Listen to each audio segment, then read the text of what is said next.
Hi, everyone, and welcome back to another show. My name is Tyler, and I'm here with Matt, the founder of ORATS. ORATS is an options analytics platform built on top of over 15 years of historical options data. Our dashboard is integrated with Tradier, meaning you can research and discover trades on our platform and then seamlessly send them through to your Tradier brokerage account. Today on the show, we're going to be discussing how to use forward volatility to trade calendar spreads. Matt, do you want to share your screen and get us started? Absolutely. Yeah, so let's back up and let's talk about what that means. So a calendar spread is when you sell a front month and you buy a back month. And you make money when it kind of goes to the short, and then you're left with the premium in the back month. So that's the ideal thing.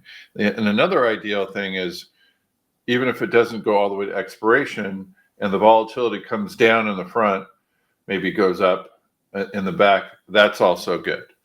So so far so good, Tyler? Yeah, so you right now you're just kind of talking about a normal calendar spread. Right. Okay.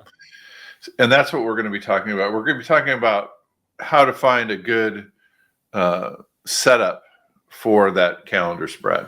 And then anything else you want to talk about. So that'll sort of we're going to be using like the option scanner and maybe the stock scanner to test these out. Yeah, absolutely. So what you want to do is you want to find where we have so you want to find where the front month is greater than the back month, but we also have a measurement of what is called forward volatility. So it's the volatility. So if everything was flat, the forward volatility would be equal to the front and back month. So it's 30-30, the forward's 30. If this goes up to 40, so imagine then they're right, volatility moves at a 40 and this is a 30, right? So how does that happen? So the middle volatility needs to be below this to make that kind of average of 40 for 30 days and 20 for 30 to 60, for example. That averages out to the total for the long term. So a forward volatility is taking two different dates and then calculating sort of what the middle needs to be in order to make the two dates flat. Yeah, you could think of it like an average, right? If you're in the SATs, when your speed is for the last 10 mile or the last 30 miles is 40 and your average for 60 miles is 30, what is the in between? Right. So that's just a typical kind of average, but it's not exactly like that. There's variances and all that, but we do that calculation. But if you want to think about it, that's an easy way to think about it. So it's that middle kind of average that we're looking at. It's called a forward volatility. Got it. Okay. So when you're doing a calendar, you want to find out where that forward volatility is cheap, because you're actually buying that, right? Because you're buying a very long-term option and you're selling a shorter-term option. So you're just owning that volatility between those two dates, right? So you want to find that cheap volatility within those two dates. And how do you know if it's cheap? Well, it's cheap versus maybe the front month. Like, so the volatility between those two versus that 30 days, so 30 to 60 forward.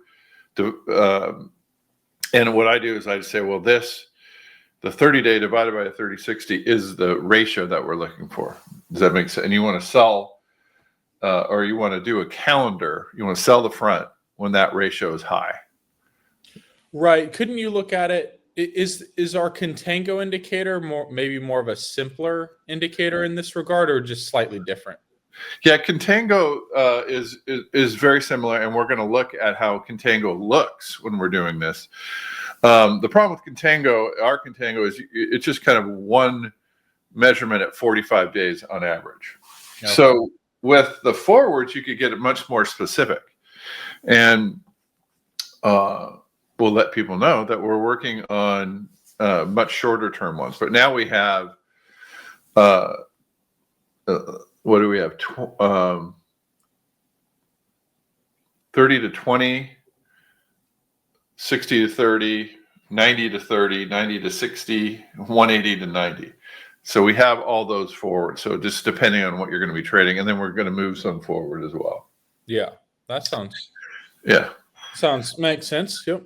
Yeah. All right. So let's talk about how we're going to identify those types of trades. Now that we kind of understand what a calendar is, we understand when we want to trade them. Let's try to find.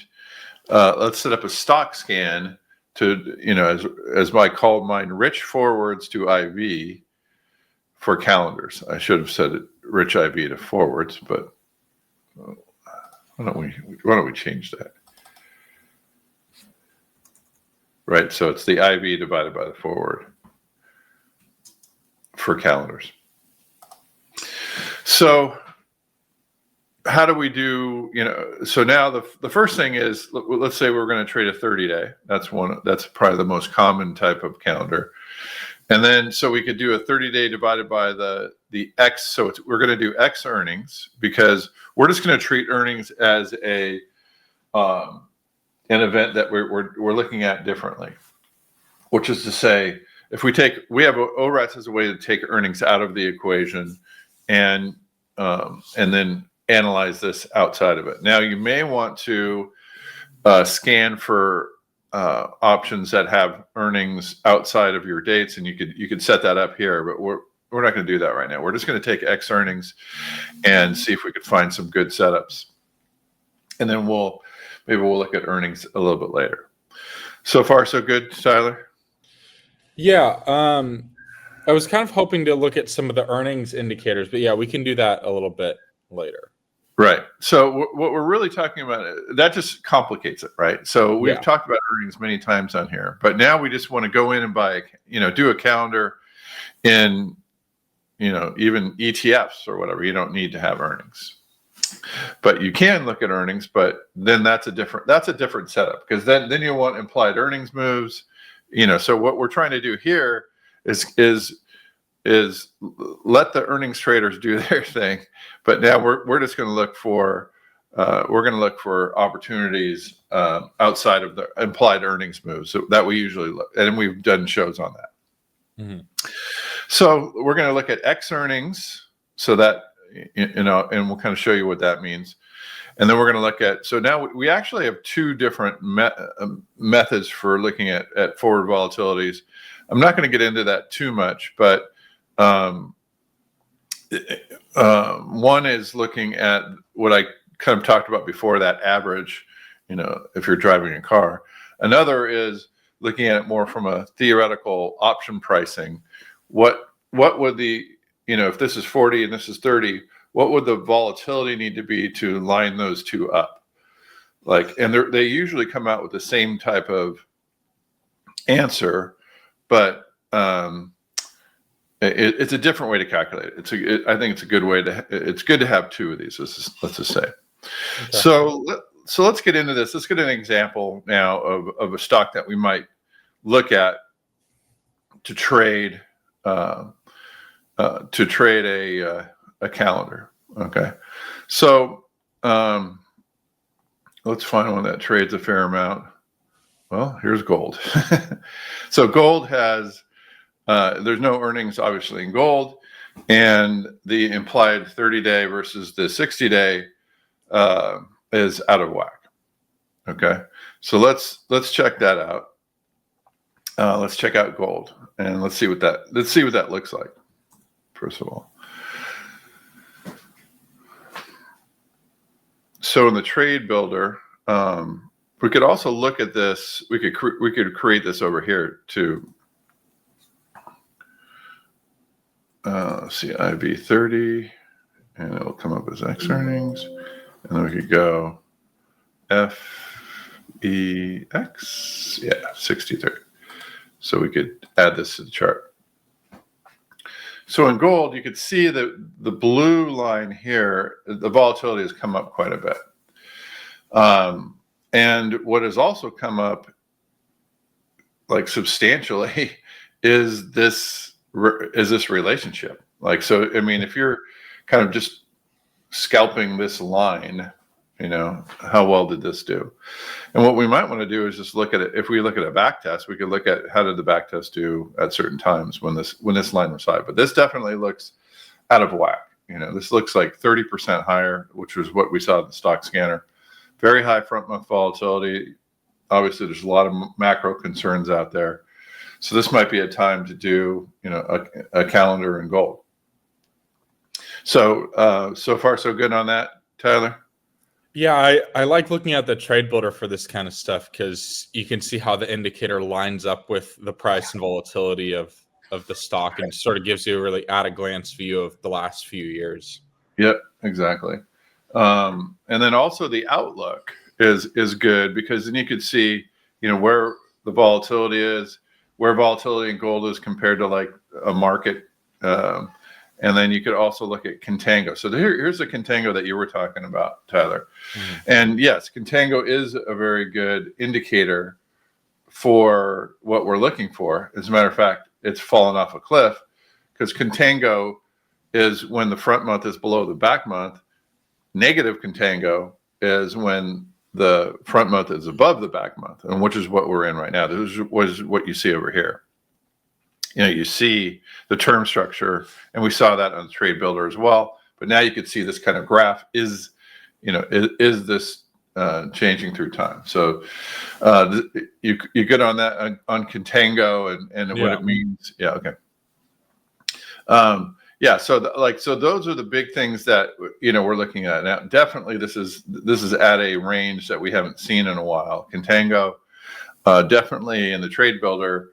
We have a range that we really haven't seen before as well. So this is something. Gold is a stock that we would think about that type of a trade. So you mentioned when looking at the trade builder, what you want to do sometimes in these situations is look at back tests and see how they performed during a similar time frame. How would you do that in the dashboard? Yeah, so you would go to the back tester, and we've already have pre-run strategies in gold. So you could look at GLD, quite quickly here, and you could look at like a long call calendar, and we'll do this. The front month would be 20 to 40, and the back month will be like 40 to 80, and they're not finding anything.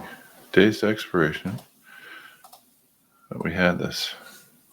I think there was a lot with 20 to 40. Maybe this is too tight.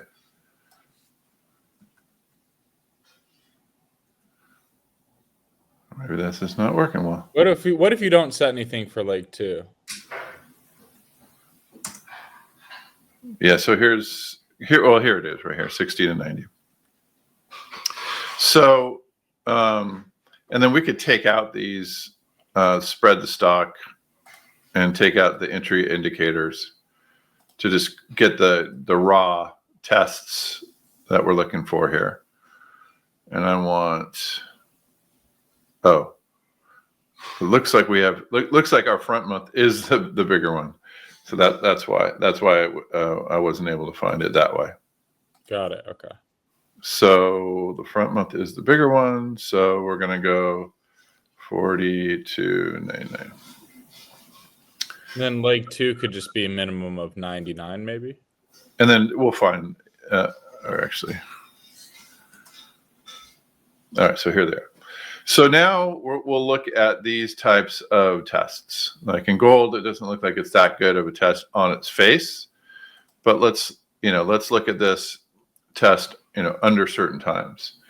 And, we update this. This is a huge amount of data. So we only update it once a quarter, once every 3-4 months or so. But, if we look when we're making money in gold, look at how well you've done kind of recently, like recently you've done well in this one, especially in March of 2025. All right, so let's go back to the trade builder and then look at March of 2025. So this is, this is when it starts getting, in higher ranges, right? So this volatility is in a higher range, and March is up here. Let's see around April as well. Let's see how April does in the back test.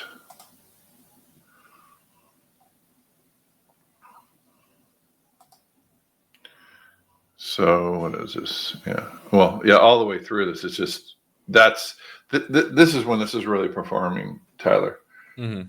So at that time, when that range is, this is really, a strong indicator that, this range, this is when you're making a lot of money in this. Like in a strategy that wasn't very good, when that range when it gets out of control like this, this is a very good time for this strategy. Got it. So does that make sense so far? Yeah. Okay, cool. So let's look at, we could go now, just, easily just put this on, scanning for options and, looking for, what do we want to look for? I guess forecast would be good, risk reward. And then, so it's showing something like, so let's set these a little bit tighter, because look, that's only 14 days between those. I want to set this tighter.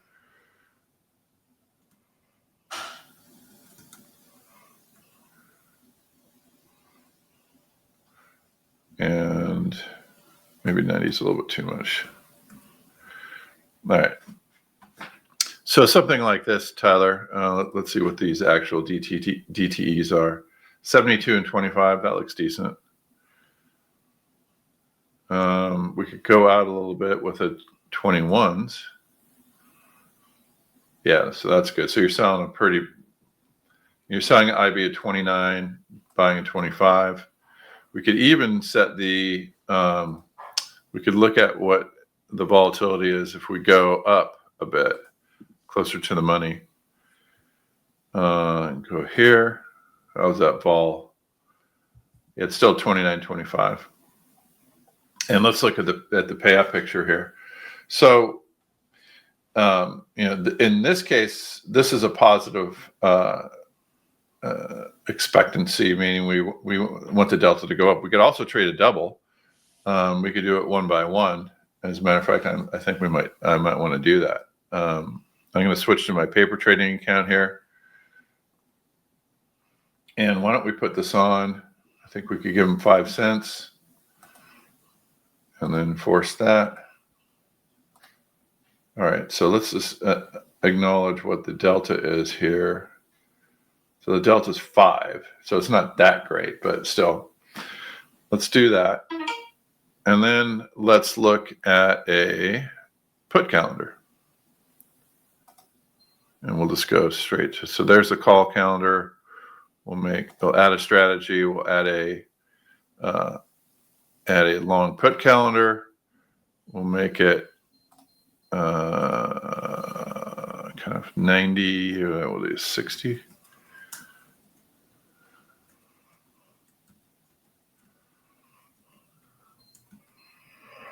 My 4 isn't working. Okay, so let's go down. So 30 delta, so I could go down easily here. Love the scanner. Pretty close. All right, we might want to go a little bit higher. So we might want to reduce, like this is too much. Let's go down a little bit. There. So we want to get like a similar amount, dollar amount. So let's take a look at this one. So the delta on this one is -2. We could look for a delta.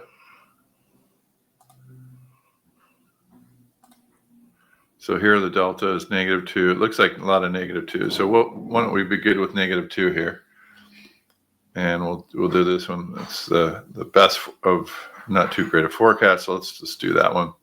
And we'll put this one on as well, Tyler. All right. Give him 5 cents. Force it. And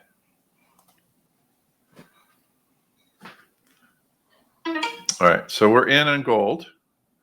And then what I like to do is I like to go in and set an alert for these, and just and we have some in history. You don't want to get out of this one. You want to have a take profit. Oh, here's a goal. So I'll just say that 50%, or if we make 300. So I'll add that alert. This is the T hub.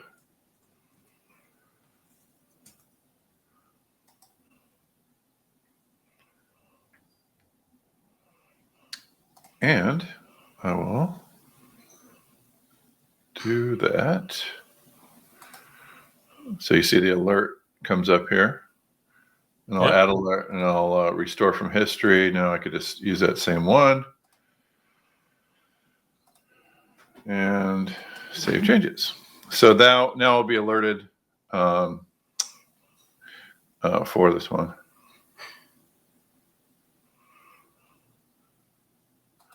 All right. So how are we looking so far, Tyler? Yeah, it looks good. I've been thinking, could you have used the optimizer to maybe validate that indicator? I know we looked at the back test. It was kind of like a very at a glance way of looking at it. But what do you think about using the optimizer to check that? Yeah, we could have.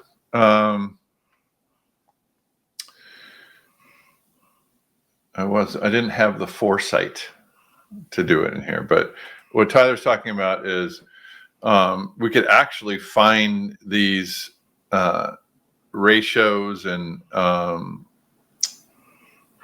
these. I wonder what the best. It might be Contango. Like, these are fixed ratios that we have in here.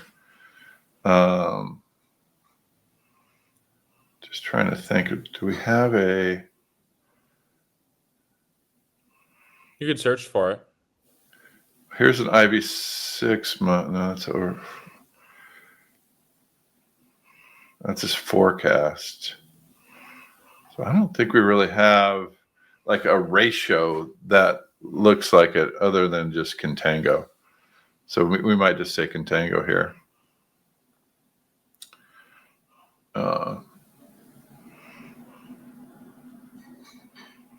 Yeah, and see like, when this is working and when it's not. It doesn't improve it that much, but. Okay. Yeah, I was just curious with the optimizer. Yeah. No, but you could spend a little bit more time on it. I just didn't have that yet, but so I think we should wrap it there, Tyler. I think that's a good way to look at, again, just in summary, what we did was we knew we wanted to look at a long call calendar. And so we went to the stock scanner and we added an indicators where we're looking at the implied volatility divided by the forward volatility, try to find some opportunities to find stocks. And, we found GLD as a very liquid one that had quite a bit of skew to it. Term structure backwardation is another way to call it. And then we went in and we looked at these things in the graph, and we found indeed it did look way out of its range. And then we looked at a back test and saw that in those periods that we looked at where the factors were high, like they are now, that was very profitable in the back test. And then we used the back test finder to then find, automatically go to the scanner and find a good trade. So I thought that was a very interesting way to do it. And, it's such a nice workflow, and now we'll get alerted for it. So, like such an amount of work goes into that to do this analysis. But, I think this is a strong one. I mean, I think calendars, when I was a market maker, one of the people in our group exclusively traded calendars and knew where the prices were for things based on that relationship. So it was very cool to watch, and he did well. So it's not the way I trade. I was more of a theoretical value guy, but the calendar guy was, it seemed like there were all different kinds of traders out there. So you have to find your niche. And this is definitely one of them, Tyler.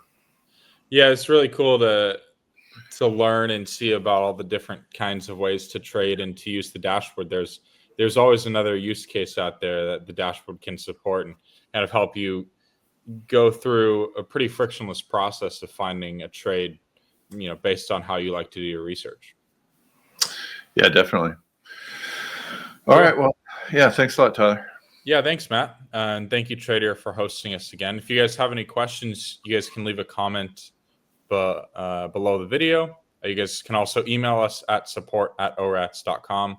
We also have a very good AI chat bot in the top right corner of our website named Otto. You can ask Otto any questions you have about calendars or forward X earnings volatility and all the kind of things we talked about today.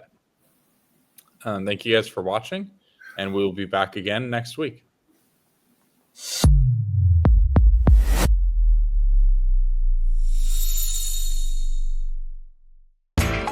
You know how the financial world goes. Here comes the buzzkill.